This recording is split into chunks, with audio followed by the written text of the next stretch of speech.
Hemos comentado esta misma encuesta de Datum con Rafael Rey hace un momento, pero me gustaría también comentarla con Gana Perú. De momento, la ventaja la tiene Keiko Fujimori, de acuerdo a este último sondeo de Datum a nivel nacional, 52,9% a favor de Fuerza 2011, mientras que Gana Perú alcanza el 47,1%. Aida García Naranjo, vocera de Gana Perú, está con nosotros. ¿Cómo está? Muchas gracias por estar aquí. Muchísimas gracias. ¿Cómo la ve? Muy buenos días. Muy buenos días. Espero que sean buenos, por lo pronto. ¿Cómo va esta diferencia? Son casi 6 puntos. Se ha roto el empate técnico. Bueno, primero decirle que no se gana con encuestas, se gana con votos. Y eso implica seguir trabajando por obtener más votos, por obtener mayor reconocimiento de la población, por plantearle a las peruanas y a los peruanos que no dejemos nuestro futuro en blanco, que optemos, que elijamos, que discutamos sobre los planes de gobierno. El único que se discute es el plan de gobierno de Ollanta Humala y el de Gana Perú. Ha sido el centro del debate de estos 2 meses. Y la encuesta es un instrumento referente que indudablemente tenemos que tomar en cuenta, pero no nos olvidemos que las encuestas son utilizadas pues como propaganda electoral, como propaganda electoral. En fin, tienen mucha segmentación, son universos muy pequeños. Hay muchos departamentos en donde ganó Humala, muchas regiones que no están incluidos en la encuesta. Entonces, en fin, es solamente un referente. En la calle, Ollanta Humala ha crecido. Ha crecido de manera significativa, hemos recorrido todo el país. Indudablemente él ha tenido un menor volumen de votación en Lima, en el norte. En ese esfuerzo estamos. Para nosotros es muy importante que haya crecido ya en Lima y que haya crecido en el norte, no solamente en relación al 2006. Recordemos que solo perdió por 2% de votos, tuvo 47,9%, sino que haya seguido creciendo en Lima y haya seguido creciendo en el norte. Eso es fundamental. El respaldo en Piura ha sido significativo, el respaldo en Trujillo. Así que la gran encuesta es el 5 con los votos. Hablando del norte, en Cajamarca, ayer Keiko Fujimori ha sufrido una embestida de partidarios, además con banderolas y carteles de Gana Perú, a huevazos. ¿Qué ha pasado? ¿Les han llamado la atención a los dirigentes? Oiga, no hagan eso, nos están complicando las cosas. Ollanta Humala ha dado un mensaje anoche justamente diciendo que estamos en contra de esos métodos. No compartimos que eso se dé, así sean los propios partidarios, según lo que dicen los medios.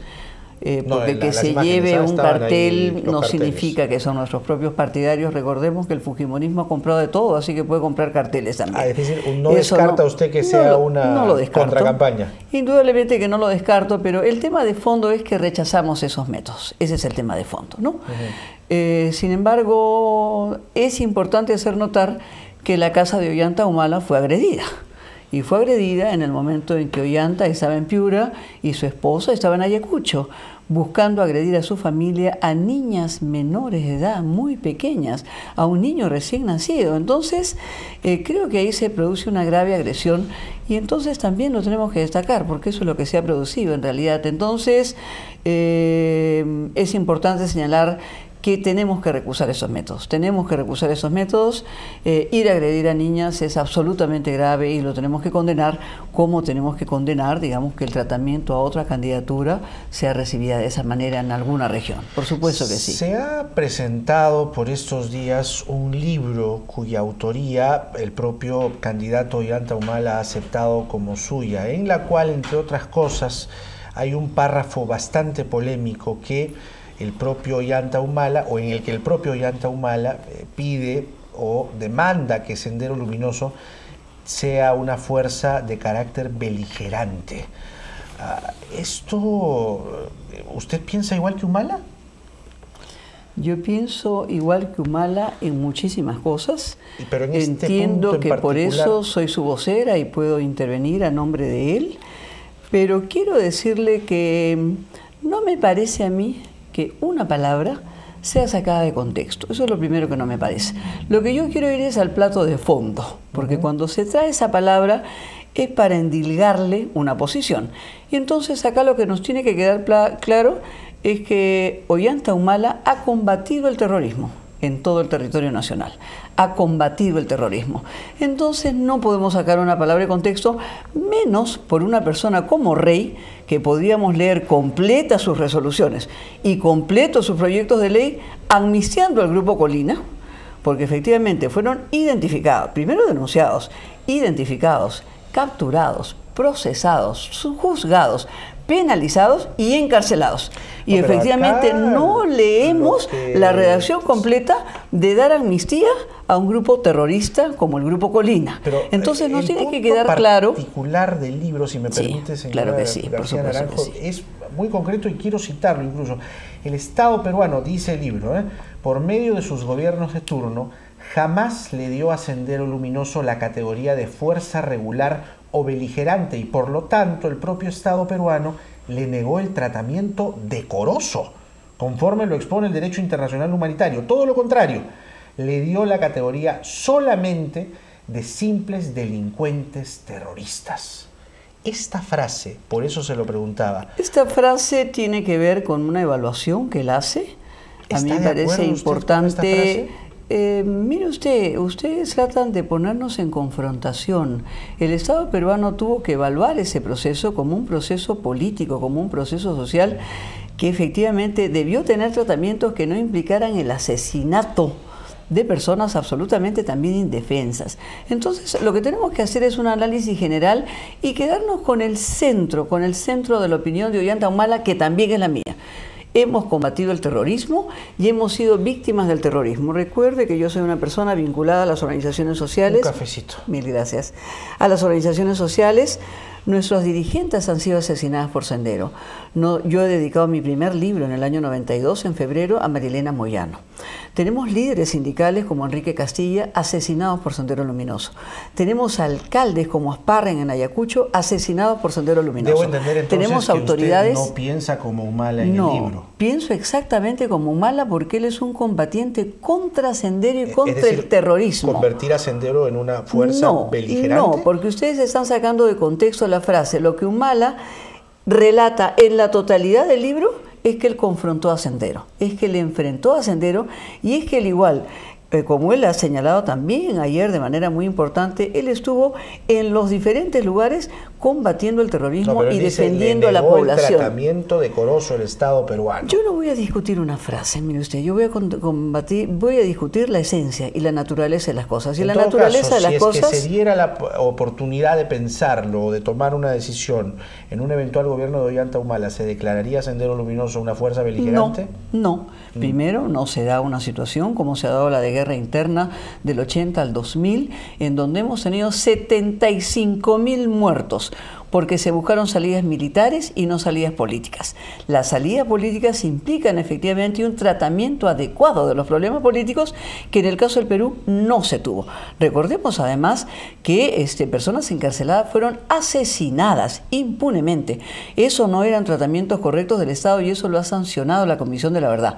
Esa situación no se va a volver a repetir, pero lo que nos tiene que quedar medianamente claro es que Rey no tiene autoridad moral para hacer cuestionamientos de este tipo a un hombre que ha expuesto su vida, la de su familia, la de sus compañeros, enfrentando el terrorismo en defensa de todos nosotros, en defensa de toda la población y en acuerdo, digamos, con una población que también enfrentó a Sendero.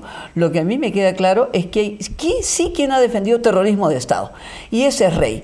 Rey efectivamente es el que ha promovido y ha propuesto la amnistía, no solamente en el periodo anterior, logrando la amnistía del Grupo Colina, sino recientemente, el año pasado, presentando el decreto legislativo 1087, efectivamente para poner en libertad. Lo que a mí me queda claro es que estamos entonces ante un proceso del montesinismo. Él está representando en esos momentos esos intereses y entonces estamos ante una dupla nuevamente fujimontesinista, en donde ya la agenda de la candidata no solamente es la liberación de su padre, no vía el indulto, sino vía el habeas corpus, y en el caso de Rey, indudablemente, pues La presidenta tiene las potestades de producir un indulto, de producir, en fin, de buscar amnistías vía el Parlamento. Entonces, eso es lo que tenemos que condenar. Yo no puedo permitir el uso que Rey hace, siendo una persona tan comprometida con la violación de los derechos humanos como es él. Hay una situación muy complicada en este momento por estos días en Puno. Claro que hay sí. Revueltas que muy básicamente se tienen que ver o se sustentan en una protesta antiminera. El presidente Alan García ha dicho que estas protestas, que de alguna manera, de una sola manera, tienen sitiada la ciudad de Puno, crean un ambiente, según el presidente, favorable a un candidato. De más está decir que se entiende que el candidato al que favorece, según el presidente, es Ollanta Humala. ¿Esto es así? En primer lugar, le tendríamos que pedir al presidente García que no haga injerencia política en la campaña, porque efectivamente al identificar que esto tiene un tufillo electoral vinculado al candidato, está interviniendo en la campaña política. Más bien lo que le exigiríamos al presidente García, como le ha exigido anoche la Cámara de Comercio en Puno, es que resuelva el problema. En vez de estar haciendo interpretaciones sobre los pedrinazgos políticos, sobre un conjunto de cosas que inciden en la campaña, es que resuelva el problema. En primer lugar, la posición no es una posición antiminera y hay una deformación de la noticia, es muy concretamente sobre Santa Ana. Sobre Santa Ana, que tiene un origen en el 2007, que tiene un origen aprista y con Rómulo León La Alegría vinculado a los faenones, porque efectivamente las zonas de fronteras no pueden ser entregadas a no nacionales, a extranjeros, en este caso sectores canadienses. Estos arreglos lo hizo García con Rómulo León Arregui. Ahí está el conflicto. El conflicto está focalizado en una zona de frontera, está focalizado frente a lo que es la mina Santana y no hay una actitud antiminera en general. Lamentablemente, ¿pero le parece se presenta oportuno el momento en el cual las me protestas parece que tiene que ser revientan? oportuno resolver el problema. Pero y eso implica, en medio de una segunda por vuelta. supuesto, estamos en medio de una segunda vuelta y el presidente García, en la medida que no lo resuelve, pretende dejar a Puno sin elecciones. Y por eso se discute la posibilidad de que ahí no se realicen elecciones, sabiendo que Ollanta ganará por encima del 80% en Puno. Entonces, acá hay objetivos políticos del Ejecutivo interviniendo en la campaña, cuando en 15 días el Ejecutivo no es capaz de resolver un conflicto social. Recordemos que Tía María también fue responsabilidad de García y nos deja 4 muertos, habiendo podido resolverse el conflicto mucho antes de cuando se hizo. Entonces no nos dejemos engañar con un ejecutivo que interviene en la campaña, que busca incidir en favor de una candidata, porque yo tengo que acusar que Fujimori es la candidata de la DINOES, la candidata de Palacio y la candidata de la base naval ahora, que es lo que nos queda claro. Entonces lo que tenemos que exigir es que García resuelva el conflicto de Puno. Y el conflicto de Puno tiene muy fácil solución porque está focalizado en el núcleo aymara, en la zona de frontera, con una mina específica y no es una política de Estado en general. Pero hay dirigentes también humalistas identificados en las protestas. ¿Ustedes han podido tomar contacto con ellos y decirles, chicos, bajen la violencia o más bien dejan los dirigentes, que eso ocurra? En primer lugar, ayer se han pronunciado por señalar que esta protesta no está vinculada a una campaña electoral. Ha delindado formalmente, yo he escuchado a los dirigentes, de la campaña, pues. Ocurre en medio de la campaña y la mantiene en medio de la campaña García, en función de golpear un candidato. Esa es la realidad, así la tenemos que entender. ¿Ellos están dispuestos a una solución? Sí. Ellos llegaron a un acuerdo anoche.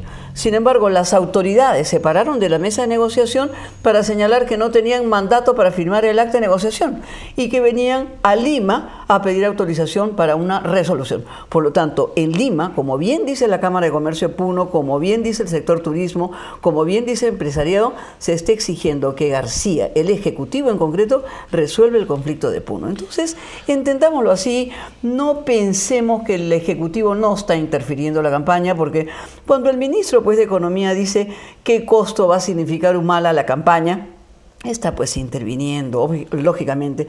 Sube la bolsa, es culpable, baja el dólar, es culpable. Ojalá que no haya terremoto. Ojalá que no haya terremoto, porque la bolsa pues de Nueva York también cayó.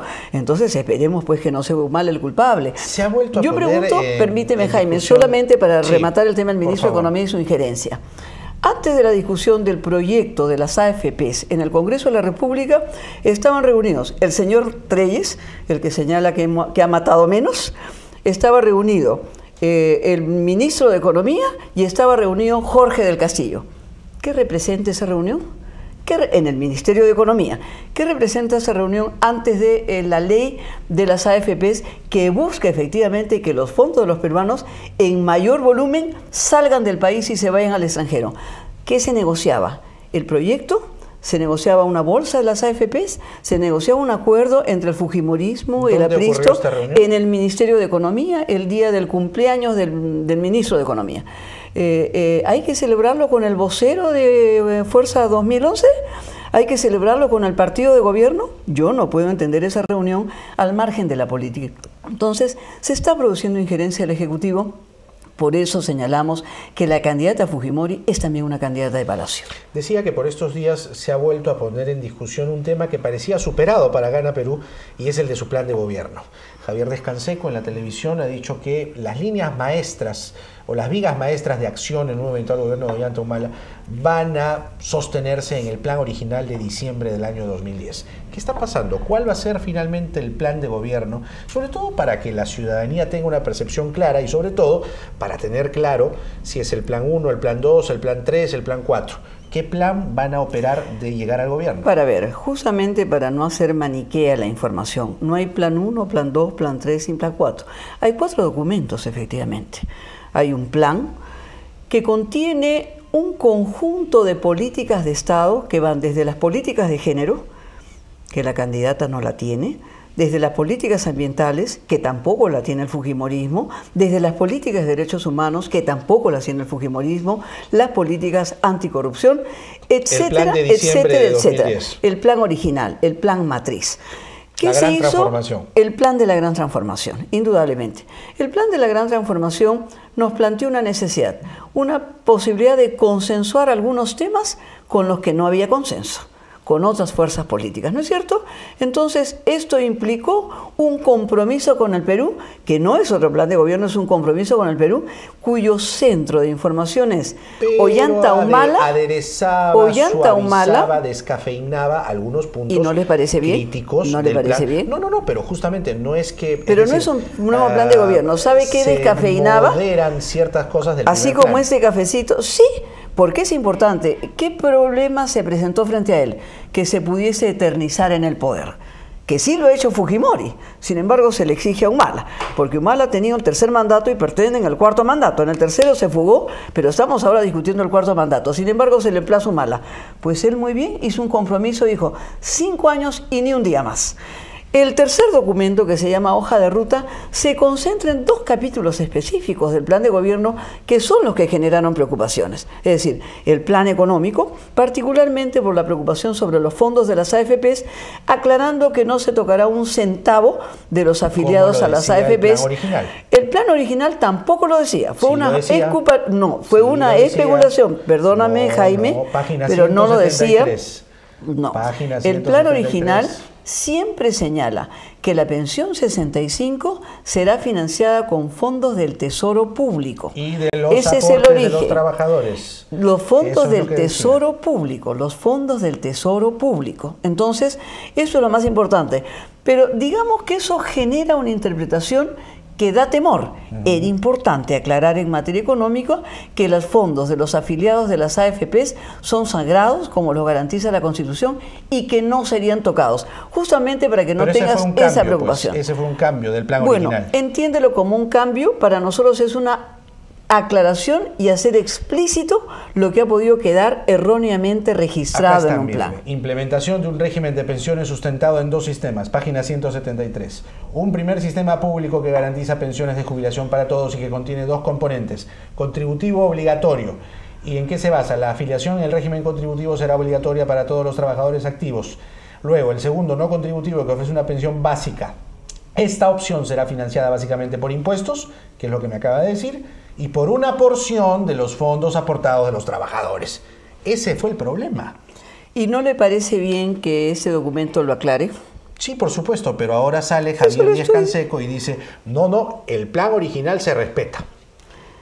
Mire, ahí saltan las dudas. ¿Me dejo entender? Yo lo que creo es que se quieren manipular las declaraciones de Javier Díaz-Canseco siempre en la lógica de confrontar sectores como parte de la campaña. Lo entiendo como parte de las técnicas de la campaña y efectivamente en eso ha sido magistral Goebbels, pues desde Alemania, miente, que algo queda, porque mil mentiras se pueden convertir en una verdad. Este caso no hay Entonces, mentira, es decir, pero mira Jaime, permíteme decir que efectivamente para aclarar, corregir, como tú dices, y hacer explícito que esos fondos no son tocados y que vienen del erario público a partir de la reforma tributaria, queda claro ese documento, ¿no? Entonces, esta hoja de ruta busca aclarar ese conjunto de cosas.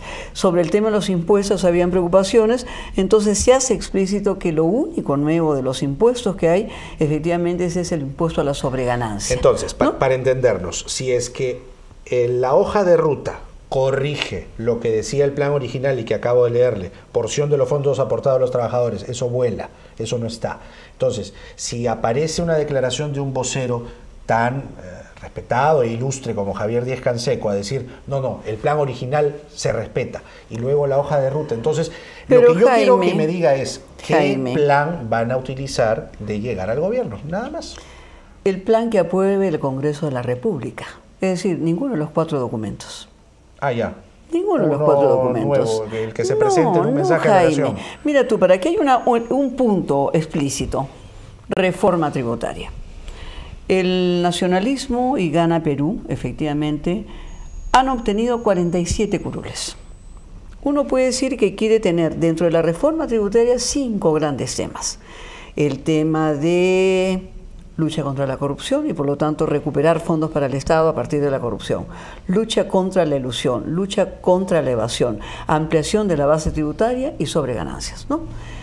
Nosotros no lo podemos aprobar como el único punto, digamos, que quedara de cualquier documento si es que el Congreso no lo aprueba porque no somos la mayoría congresal. Es decir, Ollanta Humala no va a gobernar como gobierna García por decreto legislativo, tiene que gobernar con el Congreso, porque ha dicho que va a respetar la separación de poderes y no somos la mayoría absoluta. Eso implica que de cualquiera de los documentos, un solo texto, una sola reforma tiene que pasar al Congreso, como la política de pensiones tiene que pasar al Congreso y como la reforma educativa tiene que pasar al Congreso. Entonces, creo que lo que nosotros tenemos que transmitir es un mensaje de confianza. Estos documentos son los orientadores de la política que planteamos. Se ha buscado de manera responsable, de manera ciudadana, de manera madura, ir aclarando aquellas preocupaciones que puedes tener tú y yo. Yo también soy una afiliada a la AFP. No permitiríamos que nuestros recursos privados, propios, con el esfuerzo de nuestro trabajo de cada mes, sea apropiado. Entonces, esto está siendo aclarado. Que eso fue un error de Jiménez y compañía. Yo más bien admito que estamos ante un acierto de corregir lo que entendemos que a la población le preocupa.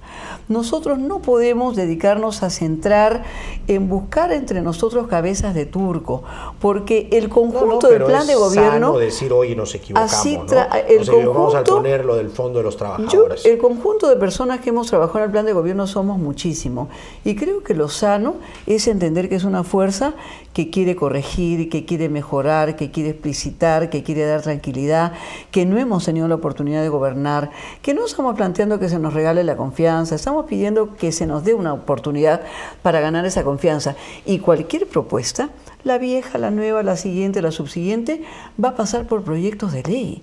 Y esos proyectos de ley tienen que ser consensuados con una mayoría nacional. Es decir, descartan con una que mayoría ustedes nacional. Pidan facultades para eventuales decretos legislativos, ¿no lo harán? Por supuesto que no, eso no puede ser la práctica común. Yo no le puedo señalar si en 5 años se produce algún nivel de situación que lo requiera. La política no será esa, la política será gobernar con un ejecutivo que respete al legislativo como primer poder del Estado. Y tenemos que tener la tranquilidad de que solo somos 47, de un total de 130. Por lo tanto, para nosotros lo fundamental de este periodo de la segunda vuelta era tender puentes con diferentes sectores políticos, con diferentes sectores económicos. La CONFIEP nos pidió la firma de otro documento, el Acuerdo Nacional. También se firmó el Acuerdo Nacional. La intelectualidad le pidió a Ollanta Humala un juramento ante la nación. también se firmó un juramento ante la nación. Los sectores, digamos, de las AFPs requerían una explicitación sobre el tema de sus fondos. También se firmó la hoja de ruta. Provocada por el propio equipo. Eso es lo que debe quedar claro. Está bien, pero digamos, lo que tiene que quedar claro es que hay voluntad de consensuar, de mejorar las cosas, de hacerlas bien, de disipar temores, de disipar dudas. Nosotros no estamos buscando liquidar personas que con toda voluntad han trabajado planes que pueden tener desaciertos indudablemente. Para nosotros, nuestro plan no son las Sagradas Escrituras, son un documento matriz que nos ha permitido poner al debate nacional el único plan que se está debatiendo, porque en realidad del otro lado tenemos una agenda oculta que no se explicita en un documento formal presentado al jurado y en publicidad ahora que se difunde, que no está en el plan de gobierno.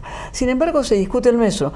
Esa agenda oculta es el retorno a la dictadura, es el retorno al fujimontesinismo, y esa es la preocupación central que tenemos. Nos preocupan, por ejemplo, los jóvenes que votaron por PPK. ¿Por qué? Porque en 92 ni siquiera habían nacido los que por primera vez de 18 años han votado.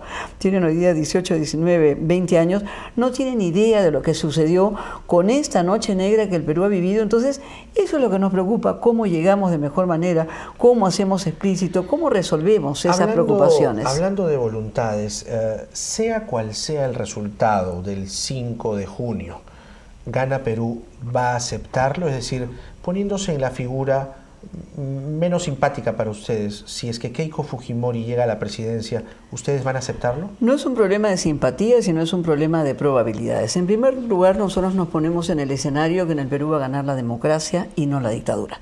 Y en tanto va a ganar la democracia, vamos a respetar, por supuesto, los resultados electorales. Pero ese es un compromiso. Digamos, gana Keiko Fujimori, ¿ustedes lo van a aceptar? Nosotros vamos a aceptar los resultados electorales, y nosotros tenemos que señalar que efectivamente es importante reflexionar de que ella no está en condiciones de garantizar gobernabilidad en este país. ¿Eso qué Esa es la significa? realidad. Estamos defendiendo un modelo continuista que hoy día tiene 300 conflictos sociales. 300 conflictos sociales. Fujimori no tiene la capacidad para una conducción de esa envergadura en el país, y eso efectivamente es lo que a nosotros nos preocupa. Estamos ante una persona que en su actual mandato público político, que es ser congresista, ha mostrado incapacidad, ha mostrado falta, es decir, ha mostrado que si 500 faltas. Electoralmente ella consigue más votos que ustedes no van a aceptar esa figura. Usted me ha preguntado eso antes de mi comentario y le he dicho que sí, ¿no? Que los resultados electorales tienen que ser respetados por toda la fuerza. Yo considero que es una persona que no tiene condiciones de garantizarle a ese país gobernabilidad. Lo ha demostrado en su función pública. Ella ha sido la primera dama de la dictadura, ha sido la primera dama de la reelección, ha sido la primera dama de la reelección. Es una congresista con 500 ausencias al Parlamento, es una congresista sin iniciativas de ley de ninguna significación, salvo, digamos, conseguir no sé qué recorte de impuestos a un nivel de espectáculos culturales, y punto. Entonces, no nos parece... que usted le anota, entonces, tiene que ver se con traduce en una oposición radical. No, tiene que ver con incapacidades, resultados de la actual correlación política de fuerzas. Es decir, tienen un núcleo absolutamente minoritario en el Congreso, absolutamente minoritario frente al nuestro. Efectivamente, son muchas las adhesiones que nosotros ya hemos recibido de los diferentes sectores, del sector del toledismo, del sector de los sectores de PPK, de sectores independientes, de Acción Popular, que se vienen pronunciando por Ollanta Humala, ¿no? Entonces, eso es importante también entenderlo. Para nosotros eso es fundamental, que además no tengamos un gobierno que se dirige desde la DINOES. Es importante saber que tendremos un gobierno... La duda, si está incapacitada para gobernar y ella gana las elecciones, entonces ¿ustedes la van a vacar? No, no la vamos a vacar. No existe una discusión en ese sentido de vacar a quien pueda ser en incapacidad. Por supuesto. Hay diferentes figuras. Recordemos al padre, y es el gobierno del padre. No nos engañemos que estamos ante el gobierno nuevamente de la mafia, y por eso que señalo, estamos ante la candidata de la DINOES, de Palacio, y ahora nos queda claro que estamos ante la candidata también de la base naval. Pero para que quede claro, porque no me está quedando del todo claro. Entonces, si esta candidata de la DINOES, de la base naval, como usted la llama, la señora Keiko Fujimori Iguchi, gana las elecciones, ¿ustedes van a aceptar que ella sea presidenta constitucional de la República? Nosotros vamos a respetar los resultados electorales. Van a aceptar los resultados electorales. Muy bien. ¿Le queda claro? De momento, por lo menos numéricamente, cuantitativamente, políticamente yo creo que se deberían pensar algunos puentes, ¿no? Bueno, usted tiene que mirar el escenario electoral en que ella se ubica. Entonces, políticamente tiene que ser analizado, indudablemente. Gracias por venir. A ti, muchísimas gracias por la Aida invitación. García Naranjo, Mocha García Naranjo, vocera de Gana Perú, comentando las cosas desde la tienda de Ollanta Humala.